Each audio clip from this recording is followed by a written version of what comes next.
বন্ধুরা, আজ আমি তোমাদের মাঝে এমন একটি মুভি এক্সপ্লেন করতে যাচ্ছি যে মুভিটা অত্যন্ত দুর্দান্ত মুভি। এই মুভিটা শুরু হয়েছিল দ্বিতীয় বিশ্বযুদ্ধের পর। দ্বিতীয় বিশ্বযুদ্ধের পর ইয়াকুজা নামে একটি গ্রুপ পুরো জাপানে তাদের আধিপত্য বিস্তার করতে চাইছিল, কিন্তু তাদের মূল যে বাধা ছিল সেটি হলো সামুরাই। এই সামুরা তাদের কিন্তু মূল বাধা ছিল। এই কারণে তারা প্রথমে সামুরাইদের হত্যা করে এবং তাদের উপর আক্রমণ চালায়, কিন্তু সামুরাইরা তাদের সাথে পেরে উঠতে পারে না। তখন তারা সেখান থেকে পালিয়ে যায়। কিছু সংখ্যক সামুরা পালিয়ে যেয়ে অন্য একটি জায়গায় তারা সেখানে আবার তাদের প্রশিক্ষণ দিতে থাকে, আর তাদের এই সংগঠনের নামটি দেয় ড্রাগন। সেখানে তারা এই প্রশিক্ষণ দেওয়ার পরে তারা যখন আরও শক্তিশালী হয়ে ওঠে, অনেক পারদর্শী দক্ষ হয়ে ওঠে, তখন আবার তারা ইয়াকুজা এই গ্রুপের উপর আক্রমণ চালায়। এই গ্রুপের উপর যখন আক্রমণ চালায় সেখানে অনেকেই মারা যায় এবং অনেক সাধারণ মানুষও মারা যায়, কিন্তু এবারও তারা এই ইয়াকুজা গ্রুপের কাছে পেরে উঠতে পারে না। সবাই সেখানে মারা পড়ে, কিন্তু সামুরাই একজন সদস্য সেখানে বেঁচে যায়, আর তার নাম হলোই এই গম্ভীরা, আর ছোট নাম ওজি। তখন সে সেখান থেকে পালাতে থাকে। তখন তার বয়স ছিল অনেক কম, সে অত্যন্ত ছোট ছিল, ছোট বালক ছিল। তারপরে সে তার তরবারি নিয়ে সেখান থেকে পালাতে থাকে। পালাতে পালাতে সমুদ্রের কাছে চলে আসে। সমুদ্রের কাছে চলে আসার পর আমরা এখানে দেখি সত্যনারায়ণ। ইনি তার জীবনের ইনকাম করা সমস্ত যে সোনা ছিল সেগুলো নিয়ে চলে যাচ্ছে। সে সমুদ্রের ধারে একটি পোর্ট তৈরি করবে। পোর্ট তৈরি করবে কারণ সেখানে অনেকেই মানুষ কাজ করবে, তাদের জীবিকা নির্বাহের যে একটি পথ তৈরি হবে। এই জন্য সে একটি পথ তৈরি করার জন্য সেই স্বর্ণগুলো নিয়ে যাচ্ছে। তার সাথে এই জাপান থেকে যে মানুষগুলো মারা পড়তেছে, তারা যে অনেকেই ভয় আতঙ্কে এই জাপান ছেড়ে চলে যাচ্ছে, এই জন্য তাদেরকেও তারা এই জাহাজে উঠতে সুযোগ করে দেয়। তখন তারা ওই জাহাজে উঠে। তার মধ্যে এই গম্ভীরা অর্থাৎ অজু ছিল, সেও জাহাজে উঠে যায়। এরপরে জাহাজটি ছেড়ে দেয়, সমুদ্রের মাঝপথে চলে যায়, কিন্তু তখনই দেখা যায় সেখানে কিছু ডাকাত দল আক্রমণ করে এই জাহাজে আক্রমণ করার পরে তারা এই সোনাগুলো নিতে ধরে।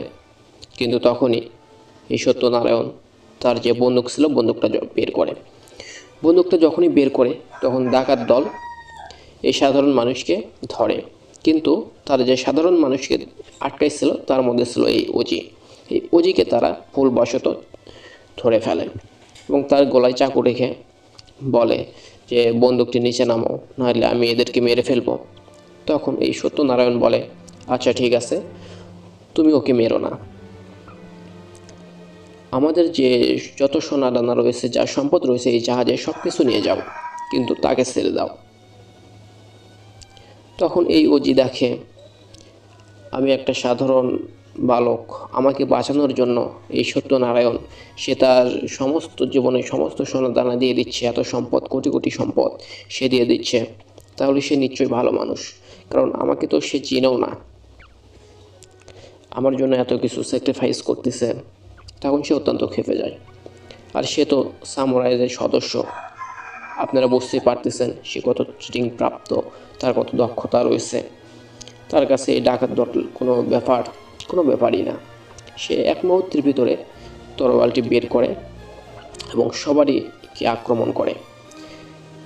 1 মিনিটের মধ্যেই এই ডাকাত দলকে সবাইকে সেখানে মেরে ফেলে। এটি দেখার পর সত্যনারায়ণ তো অনেক অবাক হয়ে যায় এবং তাকে ধন্যবাদ জানায়।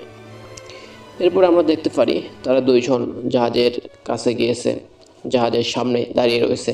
তখন সত্যনারায়ণ তাকে উপহার হিসেবে কিছু মুদ্রা দেয়। তখন গম্ভীরা বলে, আপনাদের কিন্তু আগেই বলেছিলাম এই গম্ভীরার নাম কিন্তু অজি, ছোট নাম অজি আর বড় নাম হলো গম্ভীরা, তাই অনেক সময় আমরা গম্ভীরা এবং অজি দুটাই বলবো, আপনারা বুঝে নিয়ে। তারপরে তখন এই সত্যনারায়ণ যখন তাকে এই টাকাটা দিতে চায়, তখন অজি বলে, না আমি এই টাকাটা নেব না, কারণ আমি প্রথমেই দেখেছি আপনি সাধারণ মানুষের জীবন বাঁচানোর জন্য আপনার জীবনের সমস্ত ইনকাম করা টাকাগুলো তাদের খাতে দিয়ে দিতে চাচ্ছিলেন, টাকা বলতে স্বর্ণগুলো। আর আপনি আপনার যে পোর্ট তৈরি করতে চাচ্ছিলেন সেই পোর্টটা তৈরি করে ফেলেন, আমি আপনার পাশে রয়েছি। আপনাকে বাধা দেওয়ার জন্য যে আসবে আমি তাদের বিরুদ্ধে রুখে দাঁড়াবো। এভাবে কথা হয় তাদের ভিতরে। তারপরে এই গম্ভীরার পাশে থাকার কারণে কয়েকদিনের মধ্যেই সেখানে সে একটি পোর্ট তৈরি করে।